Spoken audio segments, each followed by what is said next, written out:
C'était même pas suffisant, l'eau, parce qu'il fallait un budget. Et ceux qui me détenaient m'expliquaient qu'il n'y avait pas un budget alloué pour cela.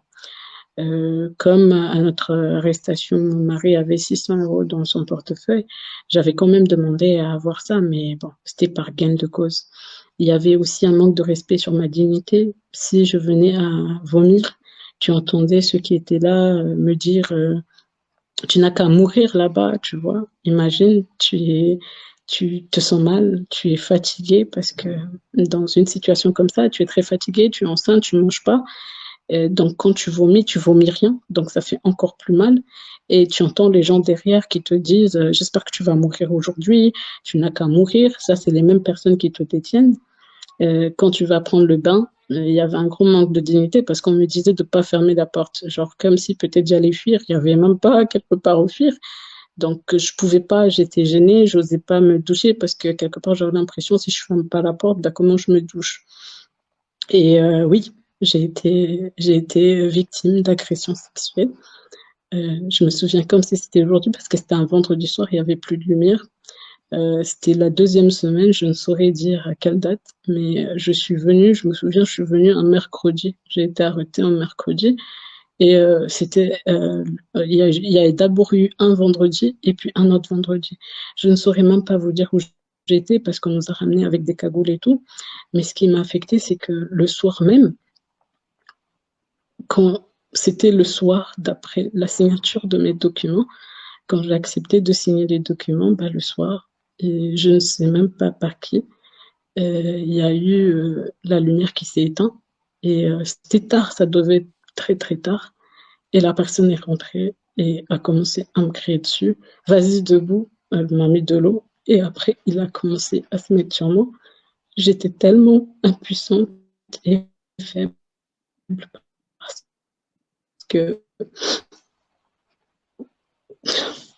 parce que, excusez-moi, j'étais fatiguée. Et j'ose espérer que si je criais, il y aurait quelqu'un qui m'entendrait, mais il n'y avait personne parce que mon mari, en fait, dans cette maison, il y avait été détenu mon mari, il y avait Norena, il y avait Cheikh aussi, un cousin à moi. Donc, ils ont tous été libérés. Je crois que c'était la veille ou à 2 jours avant. Et après, voilà, il a fait ce qu'il voulait faire et il est reparti. J'avais très mal, j'avais très très mal. Normalement, les gens qui nous gardaient, ils changeaient chaque jour. C'était pas les mêmes personnes tous les jours. Le lendemain, il y a quelqu'un qui est venu. Bah, il m'a trouvé dans l'état où j'étais. Et j'avais très mal au ventre, je saignais. Et il a dit non, non, non, non, je reste pas. Tard dans la nuit, il a appelé, je crois, son chef qui était le subordonné de Solar, qui a dit non, je ne vais pas rester ici, je ne veux pas rester avec une personne qui est susceptible de mourir et qu'après ça retombe sur moi. Je ne connais pas son nom, mais c'est l'une des personnes qui a eu tellement pitié de moi. Pour vous dire, j'ai tellement saigné le soir-là, j'ai tellement eu mal. Il est venu, il s'est assis, il a ouvert la porte. Il n'avait pas le droit d'ouvrir la porte parce que si on le retrouvait dans cette situation, il serait éradié de son poste. Et il s'est assis parce que je dormais pas de douleur. Il s'est assis par terre. Il me regardait comme ça, en train de souffrir. Il savait pas quoi faire. Il stressait toute sa vie parce que il se disait, il se sentait genre victime. Il avait l'impression qu'on allait lui remettre ce qui s'est passé sur moi, sur sa tête. Donc après, il a commencé à lire le Coran et à me dire de patienter et à me dire que il voudrait m'aider, mais il sait que je sais très bien que ses boss pourraient le tuer pour ça. Donc, il a essayé de mettre un peu de pression en expliquant que je n'allais pas bien. Il a même menti. Il a dit que j'avais essayé de me suicider juste pour avoir, ne serait-ce la pitié, qu'on puisse me ramener à l'hôpital. Malheureusement, personne n'a réagi. Et comme il avait peur, bah, il est venu, il est resté assis à me regarder et à prier. Et puis, il me disait de dire les Qur'an et tout ça. Il a fait de l'eau chaude, il m'a donné. Il a essayé de me ramener aux toilettes. Alors, imaginez-vous que j'étais obligée de rentrer aux toilettes avec un homme qui ne m'avait pas vu juste parce que j'étais dans un sale état. Et il a dit, il peut pas, il peut pas. Il a expliqué à ses potes, je peux pas rester. Il a commencé à crier au téléphone. C'était vers minuit, 1 heure du matin. Et je te jure que le gars-là, il a prié toute sa vie pour pas que je meure ce jour-là. Parce qu'il se disait que si je mourais, ça serait sur lui que ça allait retomber. Et il a plus accepté de revenir. Il a plus accepté, je connaissais pas du tout son nom, mais alhamdulillah, je sais que s'il voit ça, il va se reconnaître. Je le remercie quelque part. Tellement je galérais de faim le troisième jour après mon arrivée parce que j'avais pas le droit d'aller à l'hôpital. J'ai dû mentir. J'ai dû dire que je sentais pas le bébé bouger ou un truc comme ça, sachant qu'à 3 mois, tu sens pas un bébé, mais j'avais tellement mal, j'avais tellement faim. Je voulais juste aller à l'hôpital pour, c'était même pas pour être auscultée, hein. C'était juste pour que le docteur leur dise qu'il faut la donner à manger. Donc, une fois arrivé à l'hôpital, ben, ils étaient là, ils sortaient pas, donc j'ai vu la gynéco. J'ai essayé de lui dire indirectement, s'il te plaît, dis-leur de me donner juste à manger. Parce que j'avais très faim et ça me faisait mal parce que normalement j'ai un ulcère. Donc si je mange pas même quelque chose après 2 heures, déjà de normal quand je suis pas enceinte, je vomis, je galère beaucoup, j'ai des douleurs atroces au niveau de la poitrine et de derrière. Alors imaginez encore quand tu manges pas encore quand tu es enceinte. Donc, une fois devant la gynéco, elle a voulu m'enlever les habits pour m'ausculter, mais les autres n'ont pas voulu sortir de la salle. Donc, elle était très gênée aussi comme moi, mais elle n'avait pas le choix. Donc, elle a soulevé. Je cherchais un moyen pour la dire, s'il te plaît, je m'en fous des médicaments, dis-leur juste de me donner à manger. J'ai essayé de la dire, mais tellement elle aussi, elle était intimidée et de peur, vu les hommes armés qui m'avaient ramené, elle a même pas pu. Mais j'ai essayé de lui dire. Après, elle a juste dit, écoutez, il faut qu'elle mange et qu'elle prenne les médicaments parce que j'ai compris qu'elle aussi, elle a pris peur. Elle voulait pas montrer comme si je lui ai dit qu'il me donnait pas à manger. Donc, sur la route, j'ai crié, j'ai dit non, je pars pas. Si vous me payez pas à manger, je pars pas. Finalement, ils ont cédé, ils m'ont pris à manger dehors. Ça leur a coûté cher d'ailleurs parce que quand ils m'ont dit on leur a pas donné d'argent, ben j'ai dit écoutez, prenez dans l'argent que vous avez trouvé dans le portefeuille de mon mari, mais s'il vous plaît, donnez-moi à manger. Ça fait 3 jours que j'ai pas mangé. Donc après, ils m'ont dit ok, mais il faut pas que les boss ils savent. Donc ils parlaient bien de soi là. Sinon, ça va nous coûter cher. Donc j'ai dit ok, d'accord. Et donc j'ai caché ça. J'ai pas dit, mais ils m'ont payé à manger. Et après, ils ont caché ça pour me donner le soir. Donc, mais après, finalement, ils ont su. Et quand ils ont su, ils ont été obligés de repayer les 50 euros qu'ils ont piochés. C'était 100 euros, je crois, 100 euros parce qu'on a payé aussi les médicaments parce qu'ils ont dit on n'a qu'à payer aussi les médicaments en route parce qu'après, si on part, ils pensent pas qu'ils ont l'autorisation de le faire. Donc après, ils ont payé les médicaments et ils m'ont payé à manger. Et après, je leur ai dit, vas-y, vous pouvez prendre dans l'argent qu'il y avait dans le portefeuille de mon mari. Donc, quand ils sont arrivés, les boss qui étaient là, ben, ils ont dit non. Ils n'avaient pas le droit de me payer à manger. Et comme ils ont pris la décision de le faire, ils devaient payer ça eux-mêmes de leur poche. Donc finalement, ils ont essayé de retrouver des sous par eux-mêmes pour repayer ça, même si après que Yasser soit sorti, on ne lui a jamais rendu son argent de toute façon. Bref. Madame, Donc, voilà, je pense que je suis passée partout. Et j'aimerais préciser, aujourd'hui, si j'accepte de parler de ça, il faut savoir que ça impacte ma relation. Parce que déjà, on n'a plus de vie, on est tellement exposé. Notre relation familiale, tout ça, mari, etc. Donc, ça va nous affecter, ça va nous suivre toute notre vie, ça va suivre aussi nos enfants. Mais je me dis que aujourd'hui, si je me tais, c'est qu'il y aura d'autres personnes qui vont subir la même chose. Aujourd'hui, si je me tais, il y aura d'autres femmes qui vont subir la même chose. Vous voyez, je me suis déjà tue une fois. Je refuse de me taire encore une deuxième fois. Au début, tu te dis, tu es jeune, tu as peur de ce que tes parents vont dire, tu as peur de ce que les gens vont dire, donc tu ne dis rien. J'ai déjà subi une agression par une personne de mon quartier. Je n'ai jamais osé dire jusqu'aujourd'hui. Je n'ai jamais osé parler jusqu'aujourd'hui. Et pourtant, j'étais jeune. Quand j'ai atteint une âge de parler, j'ai jamais osé dire la vérité. Mais je suis me relever avec la tête haute et en plus le regarder comme ça, comme si de rien n'était dehors.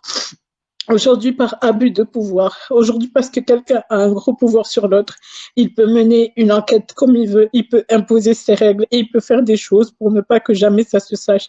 Aujourd'hui, Wallah Landim, je suis sûre que si je suis vivante, c'est parce que une femme enceinte qui serait morte dans les mains dans les mains d'une arrestation ou de quoi que ce soit, ça serait vraiment palpable à la vue nationale. Mais je pense que c'est la seule chose qui m'a sauvée indirectement. Mais peut-être que ça serait peut-être arrivé, ou peut-être que ça va arriver. Jusqu'aujourd'hui, je ne suis pas sûre que ça ne va pas arriver. De toute façon, parmi les intimidations qu'il y a eu toujours, c'est que si je fais pas ceci, ils vont empoisonner ma mère. Si je fais pas cela, si ma sœur revient au pays, elle va être arrêtée. D'ailleurs, ma mère, elle a galéré pendant quoi, 6, 7 ans pour essayer de l'enseigner dans un domaine qui est extrêmement difficile et cher, avec seulement sa couture. Elle a fini son master d'aéronautique depuis juin. Elle est contrainte de ne pas venir parce que ma famille a peur qu'à son arrivée, Solar aussi l'arrête. Parce qu'il me l'a dit. Il m'a dit que si ma sœur ose venir, il va l'arrêter. Tu vois, donc elle est bloquée, elle est contrainte, elle n'a pas de situation, elle travaille pas, elle n'a pas d'argent, elle doit essayer de subvenir à ses besoins aussi difficilement que c'est possible, tout simplement parce que ma mère, elle a peur qu'à son arrivée, elle aussi soit arrêtée sous prétexte parce que j'ai un problème X avec Solar et que celui-ci voudrait prendre la maison. Et que si ma sœur, elle vient, c'est que elle pourra aussi défendre que c'est non, elle a jamais signé quoi que ce soit. Donc, voilà. Madame Maintenant, Nazra, oui, vous m'aviez posé des questions, excusez-moi, désolé oui. si s'il y a eu beaucoup trop. C'est que tu essaies de passer au-dessus de certaines difficultés, mais après, tu trouves que tu sais même plus où t'en tenir, donc voilà. Excuse-moi, Madame Nazra, est-ce que tu as tout raconté l'histoire d'agression sexuelle à votre avocat et quelle était sa réaction comme procédure judiciaire qu'il a fait? C'était le cas ou pas? Écoutez, dès le début de cette histoire, j'ai eu un gros manque de confiance parce que Salah savait que mon avocat c'était Maître Idriss. Donc j'avais peur, je ne sais pas. Quelque part, je me disais qu'il le menaçait ou qu'il l'intimidait ou qu'il l'appelait ou qu'il ceci. À vrai dire, je me suis jamais confiée. Jusqu'à aujourd'hui, je ne me suis jamais confiée. Je n'ai jamais parlé avec Idriss. Je ne lui ai pas dit le fond de l'histoire. Même lui, j'ai peur parce que je ne sais pas s'il connaît la vraie version de l'histoire. De quel côté sera-t-il? À vrai dire, sur cette histoire, je me dis que même si un juge venait à savoir que j'étais victime d'abus de pouvoir, même si mon avocat venait à savoir, même si il venait à savoir que j'étais... en fait, ce qui se passe, c'est quoi? C'est que je suis arrêtée par l'homme le plus puissant de ce pays. Vous comprenez? Et je me dis que si un jour il venait à savoir que je parlais, bah, il allait encore me rendre, peut-être il va me tuer, peut-être il va me rendre la vie encore plus difficile. Je ne sais pas ce qu'il est capable de faire. Donc, je me suis toujours dit dans ma tête que si je parlais, si je me mettais à parler, je n'aurais jamais droit un jour à parler ou à être devant une justice ou à dire la vérité un jour, vous voyez. Donc, je me suis dit, je préfère me taire et voir comment va avancer les choses. Parce que si cela se met à savoir que je parle ne serait-ce d'une petite information, croyez-moi, il est capable, même dans cette prison, de me rendre la vie difficile. Déjà, il a dit ça à mon mari. Il a déjà dit ça à mon mari que je n'ai qu'à faire très attention à ce que je dis et à ce que je fais. Parce que je ne sais pas de quoi il est capable. Mais il lui suffit d'un coup d'appel et que même ma vie en prison sera la plus difficile possible. Soit là aussi a fait une vidéo de mon mari. Il a forcé mon mari à faire une vidéo qui lui a été imposée, je pense, avec un certain journaliste connu sur le nom de, je sais plus, je sais pas, de Alwaton, là, je sais plus comment il s'appelle. Il lui a, il lui a imposé de faire un interview, je pense. qui m'incriminait. Mon mari a fait ça juste parce qu'il espérait que celui-ci allait me rendre, disons, qu'il allait apaiser les choses, qu'il allait arrêter son acharnement sur moi ou ceci. Donc, il a accepté de faire la vidéo contre ne serait-ce que mon souffle. Je sais pas dire si c'est mon souffle ou contre ma vie quelque part, contre ma vie. Donc, il a pris un journaliste qui collabore beaucoup avec eux pour aller poser des questions qui seraient un petit peu comme tout à fait normales, qui allaient m'incriminer. Vous savez que si la population venait à voir des déclarations de mon mari sur moi, ben, tout le monde va y croire. Tout le monde va cesser d'avoir des doutes, tout le monde va y croire. Donc, voilà, il y a plusieurs choses qu'il a pour me faire du chantage. Donc, je me suis dit, et si je parle à mon avocat et que je lui dis la vérité, et que un jour, et que lui, peut-être, je ne sais pas, il décide de réagir, ou il décide de porter plainte, ou il décide de faire quelque chose, et qu'il venait à savoir, tant que je ne serai pas devant un juge, bah, automatiquement, je tombe. Je serai encore plus profond que là où je suis aujourd'hui. Et peut-être que les menaces qu'il m'a dit, parce qu'il m'a dit que c'est très simple, hein, c'est très simple de mettre un poison à une personne chez lui, d'accord?